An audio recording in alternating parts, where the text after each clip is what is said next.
And it took the reopening crack of the door, as Dana Brown put it, for there to even be the possibility, seemingly yet again, that one, Bregman could return, and two, that he could sniff the kind of money at the kind of years that he thinks he's supposed to be getting that no one else seems to.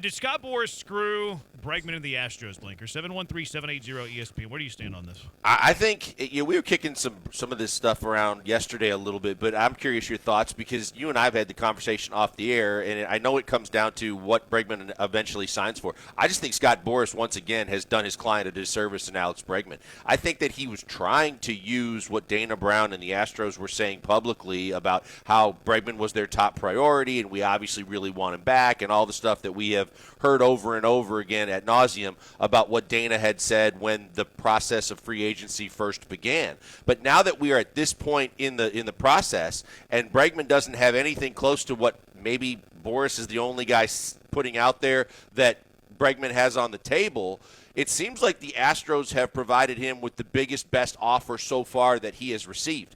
And if I'm Alex Bergman, and we've talked about the track record, it starts all the way back with Dallas Keuchel, and it goes through the guys of the recent free agency process when we talk about Chapman, and we talk about Snell, and we talk about Montgomery, and all the different guys. Boras isn't the same guy with the same weight doing the same things, but he's making the same kind of promises that he was able to deliver on previously. And if I'm Alex Bergman, I'm pretty ticked off because if you believe anything and who you talk to, and I'm sure what Boras was saying, it was going to be a really hot market. It was going to be competitive. You had big name, big money teams involved, and you were going to hit the jackpot. And now here we are sitting at looking at Alex Bergman, and it took the reopening crack of the door, as Dana Brown put it, for there to even be the possibility, seemingly yet again, that one, Bregman could return, and two, that he could sniff the kind of money at the kind of years that he thinks he's supposed to be getting that no one else seems to.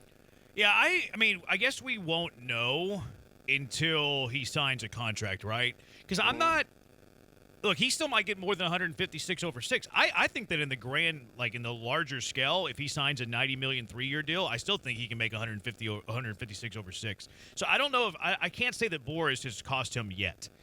There's no way you could possibly say that. I'm also not convinced that there's not a bigger offer on the table out there for Bregman. I think that there could be a bigger offer of 156 for 6.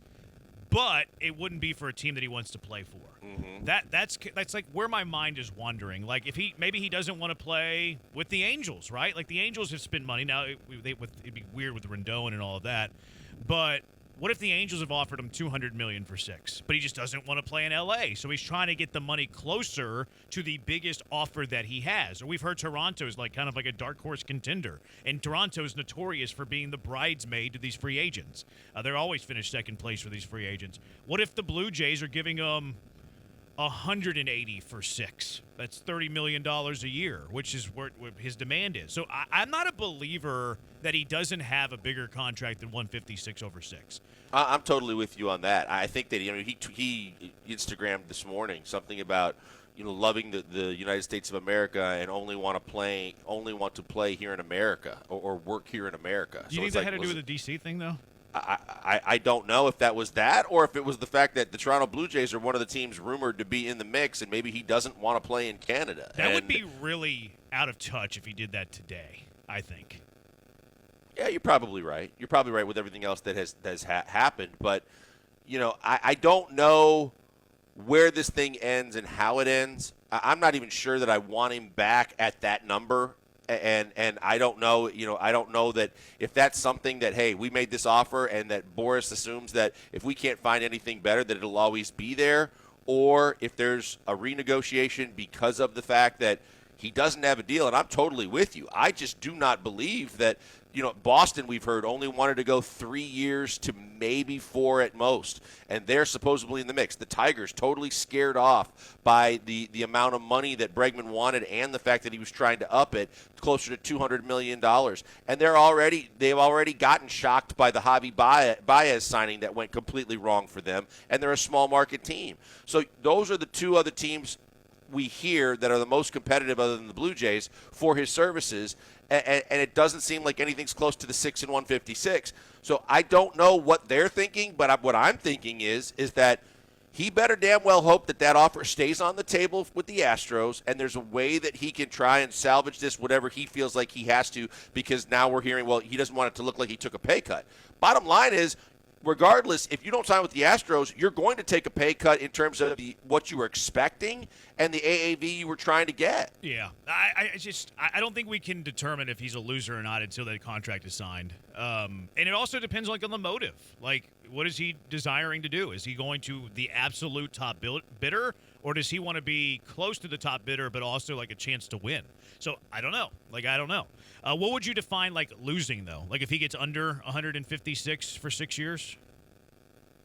Yeah, I think to start with, if he doesn't get the 6 years, and then from an AAV perspective and for the totality of the contract, you're right. He could and I think we both have question marks about whether he can sustain even what he did last year over the next 4, 5, 6 years, so that another contract or a shorter contract, he's trying to do what he did last year for about 3 more years.